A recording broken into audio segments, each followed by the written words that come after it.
Hello दोस्तों, आज के इस खास डेटा ड्रिवन खेल विश्लेषण में आपका बहुत बहुत स्वागत है। आज हम धर्मशाला में होने वाले पंजाब किंग्स और दिल्ली कैपिटल्स के बीच मैच नंबर 55 का पूरा पोस्टमार्टम करने वाले हैं। मतलब पिच रिपोर्ट से लेकर क्रूशियल प्लेयर मैचअप्स तक सब कुछ डिटेल में समझेंगे। तो चलिए फटाफट आज के एजेंडे पर नजर डाल लेते हैं। हम शुरुआत करेंगे पिच की कंडीशंस से, फिर बात करेंगे टीम के मोमेंटम की, दोनों टीमों के की परफॉर्मेंस इंडिकेटर्स यानी केपीआईज देखेंगे, कुछ बहुत ही तगड़ी माइक्रो बैटल्स को समझेंगे और आखिर में अपनी मैच की भविष्यवाणी करेंगे। बिना किसी देरी के सबसे पहले बात करते हैं धर्मशाला के इस खूबसूरत मैदान की पिच और वहां की कंडीशंस की। और शुरुआत करते हैं इस बहुत ही दिलचस्प नंबर से, 188 रन। जी हाँ, ये इस मैदान पर पहली पारी का औसत स्कोर है। तो अगर आप चौके छक्कों की उम्मीद कर रहे हैं तो ये एक प्रॉपर हाई स्कोरिंग वेन्यू है और मजा भरपूर आने वाला है। जरा इस स्कोरिंग पैटर्न को देखिए। डेटा साफ बता रहा है कि यहाँ 190 रन का आंकड़ा पार करना कोई बड़ी बात नहीं है। अब तक 5 बार ऐसा हो चुका है कि स्कोर 190 के पार गया है, तो बोर्ड पर रनों की बारिश होना लगभग तय है। अब सवाल यह है कि ऐसा होता क्यों है। दरअसल मैदान समुद्र तल से काफी ऊंचाई पर है, तो हवा पतली होती है, जिससे तेज गेंदबाजों को शुरुआत में गजब की स्विंग मिलती है। पिच पर बढ़िया पेस और बाउंस भी है, लेकिन आउटफील्ड बिजली की तरह तेज है, जो बल्लेबाजों का काम बहुत आसान कर देती है। और एक बहुत बड़ा ट्रेंड यह है कि यहाँ स्पिनर्स के 15 विकेट्स के मुकाबले फास्ट बॉलर्स ने हाल ही में 41 विकेट झटके हैं। मतलब तेज गेंदबाजों का पूरा दबदबा है। कंडीशंस के बाद अब सीधा चलते हैं टीम की ताकत और उनके हालिया मोमेंटम की तरफ। अगर हम इतिहास के पन्नों को पलटें और इन दोनों के बीच हुए 33 मुकाबलों को देखें तो मामला काफी कांटे का रहा है।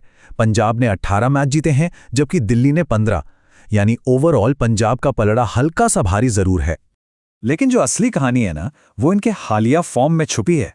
एक तरफ दिल्ली है, जो अपने पिछले 4 मैचों में सिर्फ 1 जीत पाई है, और दूसरी तरफ है पंजाब, जो लगातार 3 मैच जीतकर एक जबरदस्त विनिंग स्ट्रीक पर सवार है। मोमेंटम पूरी तरह से पंजाब के साथ नजर आ रहा है। अब आ जाते हैं सीधा खिलाड़ियों के प्रदर्शन पर और शुरुआत करते हैं दिल्ली कैपिटल्स के की परफॉर्मेंस इंडिकेटर्स से। दिल्ली की बात करें तो यहां कुछ नाम बहुत अहम हैं। केएल राहुल का प्रदर्शन काफी कंसिस्टेंट रहा है, लेकिन जिस चीज पर सबसे ज्यादा ध्यान देने की जरूरत है वो है अक्षर पटेल और कुलदीप यादव की खतरनाक स्पिन जोड़ी। इन दोनों ने मिलकर पंजाब के खिलाफ अब तक 26 विकेट चटकाए हैं। बीच के ओवर्स में ये दोनों बहुत बड़ा खतरा साबित होने वाले हैं। और इस नंबर पर तो 1 सेकंड रुकना बनता है। 404 रन। केएल राहुल ने पंजाब के खिलाफ सिर्फ 11 मैचों में 50 की बेहतरीन औसत से ये रन ठोके हैं। दिल्ली के लिए ये सबसे बड़ा केपीआई है और पंजाब के गेंदबाजों के लिए सबसे बड़ा सिरदर्द। दिल्ली की बात हो गई, तो अब जरा पंजाब किंग्स के उन खिलाड़ियों पर भी नजर डाल लेते हैं जिनके आंकड़े काफी सॉलिड हैं। यहाँ हमारे पास कुछ बहुत ही शानदार एंकर प्लेयर्स हैं। प्रभु सिमरन सिंह को ही देख लीजिए। धर्मशाला के इस मैदान पर उनका 30 का बढ़िया औसत है। फिर श्रेयस अय्यर हैं, जिन्होंने दिल्ली के खिलाफ 57 की शानदार औसत से 271 रन बनाए हैं। और गेंदबाजी में अर्शदीप सिंह, इस मैदान पर सिर्फ 5 मैचों में 7 विकेट। ये आंकड़े चीख चीख कर कह रहे हैं कि अर्शदीप इस पिच पर पंजाब की सबसे बड़ी ताकत हैं।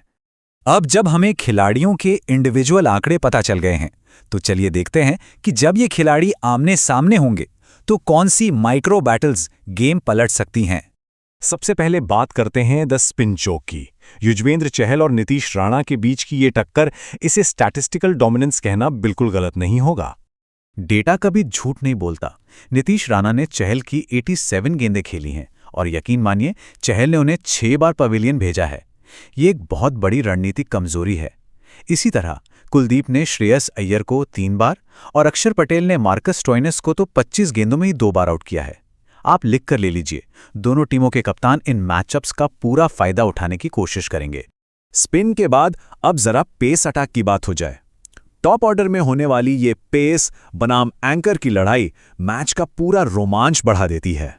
हम बात कर रहे हैं केएल राहुल और अर्शदीप सिंह की। राहुल ने अर्शदीप के खिलाफ 48 गेंदों में 81 रन जड़े हैं, जो दिखाता है कि उनका स्ट्राइक रेट कितना तगड़ा है। लेकिन रुकिए, अर्शदीप ने भी उन्हें 2 बार आउट किया है, तो ये तेज रनों और विकेट के खतरे के बीच का एक परफेक्ट बैलेंस है। खैर, इन सारे आंकड़ों, पिच रिपोर्ट और मैचअप्स को समझने के बाद अब वक्त है हमारी मैच भविष्यवाणी और रणनीतियों का। हिस्ट्री और डेटा को मिलाकर देखें तो जीत का एक बड़ा ही साफ पैटर्न नजर आता है। पहला, टॉस जीतो और पहले बैटिंग करो। धर्मशाला में 12 में से 9 मैच पहले खेलने वाली टीम ने जीते हैं।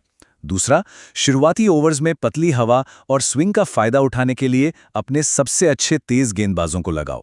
और तीसरा, बीच के ओवर्स में डेटा के हिसाब से स्पिनर्स का इस्तेमाल करके सामने वाली टीम के की बल्लेबाजों को फंसाओ।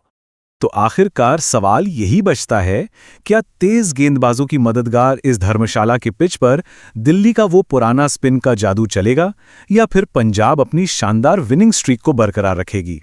ये देखना वाकई बहुत दिलचस्प होने वाला है। इस डीप एनालिसिस के बाद मुझे यकीन है कि आप इस मैच को बिल्कुल एक नए नज़रिए से देखने वाले हैं। तो आज के इस खेल विश्लेषण में बस इतना ही।